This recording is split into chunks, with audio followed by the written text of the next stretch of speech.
So hey guys, welcome to my channel Zoology Vibes. Hope you all are good and fine. So आज हमारा lecture number 10 है phylum arthropoda का। और यार ये लेक्चर ये फाइलम बहुत ज़्यादा लेंदी हो गया, बहुत ज़्यादा ही, ना एक्सपेक्टेड नहीं था। सो पिछले लेक्चर में हमने सब फाइलम यूरेनिमिया को करा था, उसका जो एक क्लास था चिलोपोडा उसको कवर कर लिया था। आज के इस लेक्चर में हम उसकी जो बाकी की तीनों क्लास है डिप्लोपोडा और जो भी दोनों बाकी क्लास है उन दोनों को कवर कर लेंगे। ठीक है, सो स्टार्ट करते हैं हम अपना आज का lecture. So class 2 which is Diplopoda. The Diplopoda is comprise the millipedes which are nocturnal and live beneath leaves, stones, bark and logs as well as in soil and caves. जो Diplopoda होता है ये मिलीपिड्स रहते हैं, जैसे Chilopoda में सेंट्रीपिड्स थे, इसमें मिलीपिड्स रहते हैं। नॉक्टर्नल होते हैं मतलब नाइट में आते हैं, बाहर फीडिंग वीडिंग कुछ भी करने के लिए नाइट में आते हैं। ठीक है, ये पत्तों के नीचे, स्टोन्स के नीचे, वो जो पेड़ होते हैं उनके बार्क्स के बीच में जो गैप होता है वहाँ पे, सॉइल्स में, केव्स में प्रेजेंट होते हैं, मतलब ज़्यादातर अंधेरी इलाकों में प्रेजेंट होते हैं। As the name indicates they have large number of legs. इनके नाम से ही पता चल रहा है कि इनके पास बहुत सारे लेग्स है, बहुत large number of legs. They are most cylindrical and abundant in tropics. ये जो सारे होते हैं ये सिलेंड्रिकल होते हैं और अबंडेंट होते हैं ट्रॉपिक्स एरिया में, जो ट्रॉपिकल एरिया वहाँ पे। इनका जो डिस्टिंग्विश फीचर है डिप्लोट्स का is the presence of diplosegment form by the fusion of two originally separate segments. इनका जो डिस्टिंग्विश फीचर है वो ये है कि दो सेगमेंट का आपस में फ्यूज़ होके एक सेगमेंट बना देना, मतलब डिप्लो सेगमेंट बन जाना, मतलब दो सेगमेंट का आपस में फ्यूज़ होके एक सेगमेंट बना देना। ये पूरा बन गया एक सेगमेंट। पहले ये एक सेगमेंट था, ये एक सेगमेंट था, बट अब ये पूरा बन गया एक सेगमेंट, जिसे हम डिप्लो सेगमेंट कर रहे हैं। इनके बीच में मगर एक निशानी तो रहेगी भाई, तो वो निशानी होती है, एक फ़रो रहता है जिससे पता चलता है कि ये दो सेगमेंट से फ्यूज़ होके बने हुए हैं, जो ये एक सेगमेंट है। यहाँ पे आप इसकी इमेज देख सकते हैं, यहाँ पे भी आपको ये फ़रो दिख रहा होगा, यहाँ पे ये फ़रो दिख रहा होगा आपको, ये फ़रो बना हुआ है जिससे पता चल रहा है ये पूरा एक सेगमेंट है विच इज़ डिप्लो सेगमेंट. ठीक है, सो नेक्स्ट बात करते हैं. ईच डिप्लो सेगमेंट्स बी है 2 pairs of ventral ganglia, 2 pairs of legs, 2 pairs of ostia in the heart and 2 pairs of spiracles. हर एक डिप्लो सेगमेंट जो होता है, मतलब दो सेगमेंट से फ्यूज़ होकर बने, इसलिए इनके पास जो भी चीज़ होगी दो होगी. ठीक है, एक सेगमेंट होगा उसी में दो पेयर्स ऑफ लेग्स हो जाएंगे, दो पेयर्स ऑफ ऑस्टिया हो जाएंगे हार्ट के साथ, दो पेयर ऑफ स्पेरिकल हो जाएंगे. क्यों? क्योंकि दो सेगमेंट आपस में फ्यूज़ होकर एक सेगमेंट बना रहे हैं, मतलब दो भाई आपस में मिलके एक घर बना रहे हैं. तो भाई उस भाई एक भाई का भी सामान रहेगा उस घर में, दूसरे भाई का भी सामान रहेगा उस घर में. ऐसा तो नहीं एक भाई अपना सामान उठा के फेंक देगा, ऐसा तो नहीं होगा. तो दोनों भाई का सामान उसी घर में रहेगा, तो दो भाई आपस में फ्यूज़ होकर मिलकर एक घर बना रहे हैं. ठीक है, तो वैसे ही दो सेगमेंट आपस में फ्यूज़ होकर एक सेगमेंट बना रहे हैं विच इज़ डिप्लो सेगमेंट. ठीक है, सो नेक्स्ट में इसकी बात करते हैं. The head bears a pair of large chitinous mandibles and fused pair of maxilla called gnathociliarium. इनके जो हेड्स होते हैं उसमें जो मैंडिबल्स होते हैं वो चिटिन के बने होते हैं, चिटेनियस होते हैं, चिटिन के बने हुए होते हैं, और वो मैग्जिला से फ्यूज्ड हो रहे होते हैं. मैंडिबल मैग्जिला से फ्यूज्ड होके एक स्ट्रक्चर बना रहे होते हैं जिसे हम गैनाथो चिलेरियम कह रहे होते हैं. यहाँ पर आप देख सकते हैं ये दोनों मैग्जिला है और यहाँ पे ये मैंडिबल से फ्यूज़ हो रहे हैं. ठीक है, ये खुला हुआ स्ट्रक्चर है, ये जब फ्यूज़ हो जाएंगे तो एक स्ट्रक्चर बनाएंगे जिसे हम गैनाथोचिलेरियम कहते हैं. ओके, सो नेक्स्ट बताइए. The second pair of maxilla are absent. इनमें जो सेकंड पेयर ऑफ मैग्जिला होता है एब्सेंट होता है, और जो पहला पेयर होता है वो फ्यूज़ होकर गैनाथोचिलेरियम जो बना लेता है. ठीक है, the first segment followed head is legless and are called collum. जो पहला फर्स्ट सेगमेंट होता है हेड के बाद का वो लेगलेस होता है, उसमें कोई लेग्स वेग्स प्रेजेंट नहीं होता है, और उसे हम कॉलम कहते हैं. The column is not a Diplo segment. और जो कॉलम होता है कोई डिप्लो सेगमेंट नहीं होता. ये बात जो है ये नोट करने वाली है. जो इसमें मैग्जिला होता है एब्सेंट होता है, जो पहला सेगमेंट होता है हेड के बाद का, जो ट्रंक रीजन का जो पहला सेगमेंट होता है उसमें कोई लेग प्रेजेंट नहीं होता, उसे कॉलम कहते हैं. और ये कॉलम जो होता है सिंगल सेगमेंट होता है. पूरी बॉडी इनकी डिप्लो सेगमेंट होती है, बट ये जो कॉलम होता है ये सिंगल सेगमेंट होता है. ठीक है, the second, third and fourth segment carry only a pair of legs. In some the last 5 segment may also be legless. ठीक है, जो सेकंड, थर्ड और फोर्थ सेगमेंट होता है वो सिर्फ एक पेयर कैरी करता है लेग का, ठीक है। और किसी किसी में जो लास्ट सेगमेंट होता है, फिफ्थ सेगमेंट होता है, उसमें वो भी लेगलेस होता है। फर्स्ट सेगमेंट लेगलेस, किसी किसी में फिफ्थ सेगमेंट भी लेगलेस। फर्स्ट तो होगा ही होगा, किसी किसी में फिफ्थ भी हो सकता है, ठीक है। मगर जो सेकंड, थर्ड और फोर्थ पेयर होते हैं सेगमेंट के, सिर्फ एक पेयर कैरी करते हैं, मतलब ये दो पेयर कैरी नहीं करते हैं, ठीक है। जैसे हमने बाकी सब में पढ़ा कि हर चीज़ दो दो होगी, बट ये जो लेग्स है fourth, third and second segment में एक ही होगा, मतलब दो होंगे, एक पेयर होगा, दो पेयर नहीं होगा। The trunk and in telson eight the base of which the anus open. जो ट्रंक है वो टेल्सन से एंड होगा, उसके बेस में, जिसके बेस में एक एनस हो रहा होगा जो ओपन हो रहा होगा। The exoskeleton of the most of millipedes is impregnated with calcium carbonate। जो एक्सोस्केलेटन होता है वो ज़्यादातर जो बना होता है इनका वो कैल्शियम कार्बोनेट से बना होता है, हार्ड होता है थोड़ा, कैल्शियम कार्बोनेट से इम्पर्जिनेटेड होता है, उसमें कैल्शियम कार्बोनेट प्रेजेंट होता है, तो उससे थोड़ा हार्ड होता है, ठीक है। मिलीपेड्स आर जनरली हर्बीवोरस, ये जो होता है ज़्यादातर हर्बीवोरस होते हैं, ठीक है। The food moisten by salivary secretion is described by mandibles. जो फूड होता है, जो नर्व, जो फूड को सॉफ्ट किया जाता है वो सलाइवा की सिक्रीशन से, उसको स्कार्ड मतलब उससे खुरूचा जाता है, फिर मैंडिबल्स के थ्रू उसे खुरूचा जाता है, उससे मतलब जो भी रब किया जाता है उससे मैंडिबल्स के थ्रू रब किया जाता है, ठीक है। Respiration is tracheal system, each Diplo segment has two pairs of spiracles, हमने पढ़ लिया, दो पेयर ऑफ स्पाइरिकल्स होते हैं, ठीक है। In the sternum, sternum basically इनका जो डॉर्सली रीजन होता है, जो डॉर्सली इनकी बॉडी को कवर करके रखता है, उसे स्टर्नम कहते हैं। जो इनकी बॉडी को डॉर्सली कवर करके रखता है उसे हम स्टर्नम कहते हैं। एक्सोस्केलेटन होता है ये, ठीक है। ये जो सॉरी मैं यहाँ पे गलत बोल गई। जो ये स्टर्नम होता है ये इनकी बॉडी को वेंट्रली मतलब नीचे की साइड से कवर करके रखता है। जो स्टर्नम होता है इनकी बॉडी को जो डाउन टू अर्थ साइड होता है, जो ज़मीन के साइड का हिस्सा होता है उससे कवर करके रखता है, ना कि डॉर्सल साइड को। मैंने यहाँ पे गलत बोल दिया, ठीक है। ये एक्सोस्केलेटन का पार्ट होता है जो वेंट्रली साइड प्रेजेंट होता है। There is tubular heart that ends blindly over posteriorly but continues anteriorly and the aorta। इनका जो हार्ट होता है वो ट्यूबुलर होता है, जो एंड हो रहा होता है ब्लाइंडली, मतलब ऐसे ही जैसे ये हार्ट है, तो ये यहाँ पे ये ऐसे एंड हो रहा होगा, मगर आगे जाके मतलब एंटीरियर साइड में वो ऐसे कुछ स्ट्रक्चर बना रहा होगा जिसे हम एरोटा कहते हैं, ठीक है। आगे जाके वो स्ट्रक्चर बना रहा होगा, बट वो पीछे जो है मतलब यहाँ पे ब्लाइंडली एंड होगा। जैसे ब्लाइंड सेक हमने पढ़ा था, हम जब नाइडेरिया पढ़ रहे थे तो उसमें हमने देखा था ब्लाइंड सेक प्रेजेंट होता है, मतलब ऊपर एक ओपनिंग होती है। अरे यार just a minute,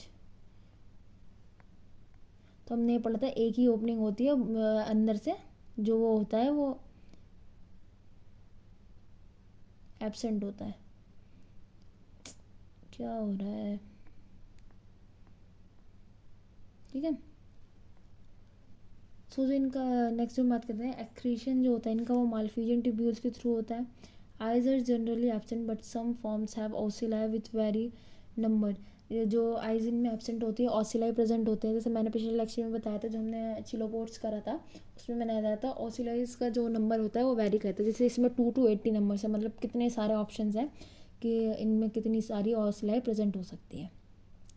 The tactiles here are conical projection present in the antenna serve the chemoreceptors। जो इनके जो एंटीना होते हैं उसमें कोनिकल प्रोजेक्शन होती है, उसे टैक्टाइल हेयर्स कहते हैं, जो कीमोरिसेप्टर्स होती है, मतलब केमिकल को सेंस करती है। समझे कि कोई केमिकल गिरा हुआ, कोई एंजाइम गिरा हुआ। जैसे अभी हमने देखा था कि वो जो हार्म होते हैं जिनके पास वो फैंग्स होता है, पॉइजनस फैंग्स होता है, चिलोपोड्स, अगर उसने अपना वो गिरा रखा है, पॉइजन गिरा रखा है, तो उन सबको डिटेक्ट करने का काम इसका जो हेयर लाइक स्ट्रक्चर, जो एंटीना में जो प्रोजेक्शन है, टैक्टाइल हेयर है, उसके थ्रू पता चल जाता है। As in centipedes organ Tomosvary present in millipedes also. ये टोमोसेवरी ऑर्गन जो है ये मिलीपिड्स में भी प्रेजेंट होता है। A pair of long fuse tubular ovaries are present. एक ट्यूबुलर ओवरीज का एक फ्यूज पेयर प्रेजेंट होता है। The 2 oviducts open separately into a pouch like atrium located in the third segment of the genital segment. इनका जो third segment होता है वो जेनाइटल सेगमेंट होता है, जहाँ पे इनका जो ओविडक्ट हो रहा होता है वो ओपन हो रहा होता है और एक वहाँ पे पाउच बना होता है। Testis appear a paired structure with transverse connection. जो टेस्टिस होते हैं वो पेयर्ड स्ट्रक्चर होते हैं, इनका जो कनेक्शन होता है वो ट्रांसफर्स कनेक्शन होता है। In males the sperm ducts open at the base of the second pair of legs. Males में क्या होता है, जो स्पर्म होते हैं, जो स्पर्म डक्ट होता है open at the base of the second pair of leg. जो सेकंड पेयर होता है, लेग का जो सेकंड पेयर होता है उसमें जाके जो उसके बेस में ये जाके स्पर्म के जो डक्ट हैं वो ओपन हो रहे होते हैं। Millipedes are fabricated spermatophores for sperm transfer. इनके पास स्पर्म ट्रांसफ़र के लिए स्पर्मेटोफोर होते हैं, मतलब एक कैप्सूल होता है जिसमें बहुत सारे स्पर्मेटोजोआ प्रेजेंट होते हैं। ये फ्लैजिलेटेड भी हो सकते हैं या नॉन फ्लैजिलेटेड भी हो सकते हैं, ठीक है। As the centipedes there is courtship behaviour prior for mating. Mating करने से पहले कॉटरशिप बिहेवियर होना ज़रूरी है, मतलब अट्रैक्शन होना ज़रूरी है, मेल का फीमेल से अट्रैक्ट होना ज़रूरी है मेटिंग करने से पहले। Most millipedes reproduce पार्थोजेनेटिकली।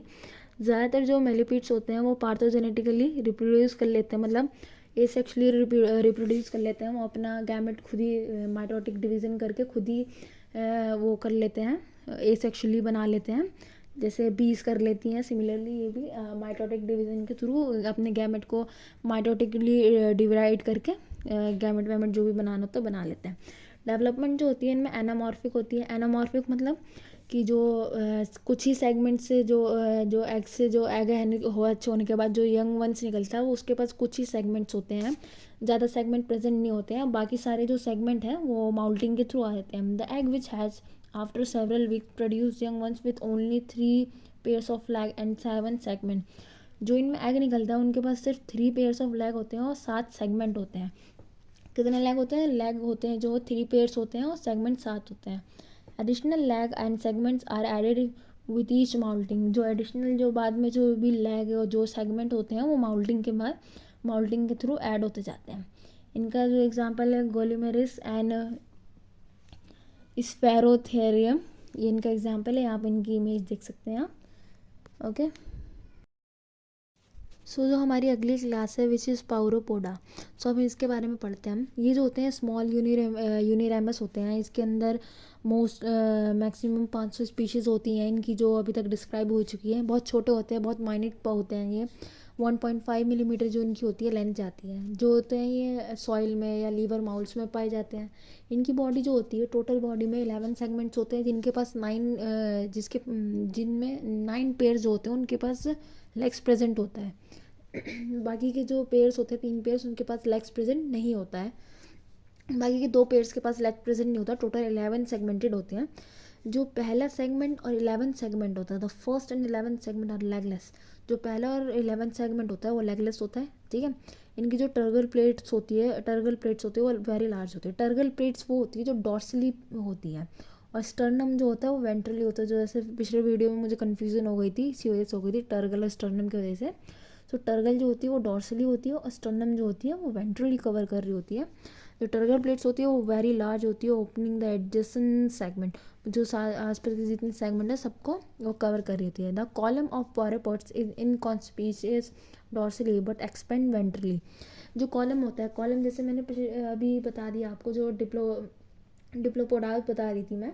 जो कॉलम वो होते हैं जो इनका फर्स्ट पेयर होता है, थोरैसिक रीजन का फर्स्ट पेयर होता है जो लेगलेस होता है, उसी को हम कॉलम कहते हैं। जो कॉलम होता है वो इनकॉन्स्पिशियस होता है, मतलब इतना माइनर होता है कि वो नज़रअंदाज किया जा सकता है।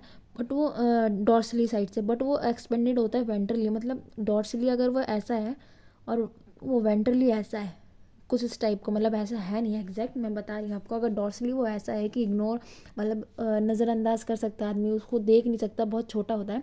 बट वेंट्रली वो बड़ा है ठीक है। डॉर्सली छोटा है बट वेंट्रली बड़ा है। The head bears one each side a sense organ comparable to the organ of Thomas Hervey। जो हेड होता है दोनों तरफ, जैसे ये हेड है तो दोनों तरफ एक सेंस ऑर्गन प्रेजेंट है, जो टॉमस हैरी का जैसे काम था वैसे ही इसका काम है। The antenna are biramous. Just a second. जो एंटीना होते हैं इनके वो बायरेमस होता है, अगेन बायरेमस ब्रांच्ड, मतलब ठीक है। जो एंटीना होता है बायरेमस होते हैं. जो heart and tracheal are usually absent owing to the small size of the organism. The third trunk segment is genital segment. Sperm transfer is indirect and via spermatophores. Development is anamorphic. जो इनमें heart और tracheal system जो होता है वो absent होता है. क्यों? क्योंकि इनका साइज़ बहुत छोटा है भाई. इतने छोटे साइज़ में इतना एडजस्टमेंट नहीं हो सकता. ठीक है. जो इनका जो ट्रंक का थर्ड सेगमेंट होता है वो जेनाइटल सेगमेंट होता है. वहीं पे जेनाइटल ओपनिंग होती है. ठीक है. जो स्पर्म ट्रांसफ़र होता है वो इनडायरेक्ट होता है या फिर स्पर्मेटोफोर्स के थ्रू होता है. वही कैप्सूल में बहुत सारे स्पर्मेटोजोआ जो प्रेजेंट होते हैं. ठीक है. डेवलपमेंट जो होती है इनकी एनामॉर्फिक होती है. एनामॉर्फिक मतलब कुछ सेगमेंट्स अभी हो जाएंगे. अगर जैसे टोटल में एडल्ट में 11 सेगमेंट है तो 2 या 3 सेगमेंट्स के साथ ये हैच होगा. जो यंग वंस निकलेगा उसके 2 या 3 सेगमेंट होंगे. 2 या 3 जो होंगे पेयर ऑफ फ्लैक्स प्रेजेंट होंगे. ठीक है. बाकी जो माउल्टिंग के साथ साथ और डेवलप होते जाएगा उसके पास जो सेगमेंट्स है जो लेग्स वैग्स हैं वो डेवलप होती जाएंगी. ठीक है. इसका एग्जाम्पल है पाउरोपस और एलापाउरोपस. ठीक है. यहाँ पर आप इनके दोनों की इमेज देख सकते हैं. ठीक है. अब हम बात करते हैं इनकी जो क्लास 4 है, fourth and the last class which is Symphyla. So Symphyla is yet another small myriapods group that includes the around 160 described species. ये है जो है ये उससे भी छोटा ग्रुप है. जो अभी हमने पढ़ा उससे भी ज़्यादा छोटा ये क्लास है. इसमें अराउंड 160 स्पीशीज़ जो हैं वो डिस्क्राइब किए गए हैं. They are also soil living form and live in leaf moulds as well. या तो सॉइल में रहेंगे या लीफ माउल्स में रहेंगे. दे major around 1 to 8 millimeter in length and have trunk of 114 segment but 12 to 22 turgle plates. उनकी जो बॉडी होती है वो अराउंड 1 to 8 मिलीमीटर की होती है. कितनी छोटी है. मगर उसमें जो the length and have trunk made up of. जो ट्रंक के जो होता है सिर्फ ट्रंक का जो सेगमेंट होता है मतलब एब्डोमिनल और थोरैसिक को मिला के वो 114 मतलब 114 सेगमेंट प्रेजेंट होते हैं उनके ट्रंक में. जबकि इनका साइज़ कितना छोटा है. ठीक है. मगर जो इनमें जो टर्गल प्लेट्स होती हैं जो डॉर्सली प्लेट्स होती हैं वो सिर्फ 12 to 22 प्रेजेंट होती हैं. बाकी नहीं प्रेजेंट होती. सिर्फ 15 से 22 प्रेजेंट होती है. Only 12 segment bears a pair of legs each and 13 segments bears a pair of cerci और स्प्रिंटर्स. सिर्फ 12 सेगमेंट जो है जो 12वां सेगमेंट है उसी के पास पेयर्स ऑफ लेग्स होते हैं. ठीक है. और जो 13वां सेगमेंट्स है उसके पास सेराई प्रेजेंट होते हैं या फिर स्प्रिंटर्स प्रेजेंट होते हैं. ठीक है. जो ये अपनी जो एग ले करते हैं उसके दौरान यूज़ करते हैं स्प्रिंटर्स को. The 13 segments also pairs of sensory hairs called trichobothria. जो 13 पेयर है वो सेंसरी हेयर्स भी रखता है अपने पास जिसको ट्राइकोबॉथ्रिया कहते हैं. This animals can run rapidly through humus. Humus में जो गिलगिली मिट्टी होती है अजीब से थोड़ा रीजन होता है वहाँ पे ये बहुत अच्छे से रन कर पाते हैं. The trunk terminates in tiny telson. जो ट्रंक होता है वो टर्मिनेट्स हो रहा होता है जब एंड होता है. ट्रंक जो एंड होता है तो टेल्सन के थ्रू होता है. एक टेल के थ्रू होता है. Mouth parts include a pair of mandible maxilla and which is second pair of maxilla is fuse with the labium. Labium मतलब टंग कह सकते हैं इनकी. जो इनका माउथ पार्ट होता है उस पर एक पेयर ऑफ मैंडिबल होता है. 2 पेयर ऑफ मैग्जिला होता है. और जो सेकंड पेयर होता है मैग्जिला का वो लेब्रियम के साथ फ्यूज होता है. मतलब समझ लीजिए लेब्रियम आप एज अ टंग समझ लीजिए. हम कॉकरोच की जब स्टडी करेंगे इसके बाद का जो क्लास है इंसेक्ट का उसको पढ़ेंगे तो उसमें हम पढ़ेंगे उसको. ठीक है. So a pair of spherical opens on each side of the head and the trachea arising from the supply only the first 3 segment. जो ट्रैकिया होता है वो सिर्फ जो गैसेस एक्सचेंज के लिए होता है वो सिर्फ फर्स्ट 3 सेगमेंट तक प्रेजेंट होता है. ठीक है. और जो स्पेरिकल्स के जो पेयर होते हैं वो ओपन हो रहे होते हैं हेड के रीजन में. दो पेयर होते हैं स्पेरिकल्स के जो हेड के रीजन में ओपन हो रहे होते हैं. जो आई होती है इनमें वो एब्सेंट होती है. टोमोसेवरीज ऑर्गन जो होता है वो प्रेजेंट होता है. वो सारे जितने भी यूनिराइमन्स हैं उनके सब में अभी तक देखा गया टोमोसेवरी ऑर्गन जो है ये प्रेजेंट है जो वाइब्रेशन डिटेक्ट करता है. सिम्फेलेंस एग्जिबिट पेक्यूलर कॉपुलेटरी बिहेवियर. इनका जो मेटिंग का तरीका है बहुत ज़्यादा ही वियर्ड है. बहुत ज़्यादा ही वियर्ड है. मतलब जो इनके जो मेल होते हैं वो 150 से 450 स्पर्मेटोफोर्स जो कैप्सूल्स होते हैं स्पर्मेटोजोआ जिसके अंदर होता है, वो फीमेल के थ्रू इनगल्फ कर लेती है, फीमेल उसे सॉलिड निगल लेती है, इनगल्फ कर लेती है, और वो अपने जो उनके बकल में एक पाउच प्रेजेंट होता है, उनके बकल रीजन में एक पाउच प्रेजेंट होता है, वहाँ पे उन सबको वो स्टोर कर लेती है। Then she release the egg through the single gonopore. Store करने के बाद वो एग रिलीज़ करती है अपने गोनोफोर से, जो वेंट्रली लोकेटेड करता है फोर्थ सेगमेंट में, वहाँ से वो एग रिलीज़ करती है। The egg are attach to substratum and the sperm are smote over the egg by the female to the fertilise them. फिर जब ये एग रिलीज़ कर देती है, ले कर दिया इन्होंने अपना एग, उसके ऊपर जो ये स्पर्म है उसको स्प्रेड कर देती है, उसको अच्छे से स्प्रेड कर देती हैं, उसके ऊपर फैला देती हैं, उसके ऊपर गिरा देती हैं ताकि फर्टिलाइजेशन हो जाए। तो है ना बहुत ज़्यादा ही वियर्ड तरीका, मतलब स्पर्म को मुंह में अपने बकल पाउचेस में स्टोर कर लेना, ठीक है। सो इसका जो डेवलपमेंट होता है वो एनामॉर्फिक होता है। इनमें जो सेक्सुअली भी पार्थोजेनेसिस के थ्रू भी रिप्रोडक्शन देखी गई है। यहाँ पे आप इसका डायग्राम देख सकते हैं। सो इसका एग्जाम्पल है स्क्यूटी गेरेला। सो आज के लेक्चर हमारे यहीं पे ख़त्म होता है। इसके अगले लेक्चर में हम class 5th which is insecta है, हेक्सोपोडा ग्रुप का वो क्लास है, क्लास इंसेक्टा, उसको कवर करेंगे। वो थोड़ा बड़ा है इसलिए मैंने इसमें मर्ज नहीं करा उसे, उसकी क्लास हम अलग से लेंगे, उसके लिए एक अलग से लेक्चर बनेगा। तो होपफुली आपको ये मेरी वीडियो पसंद आई होगी।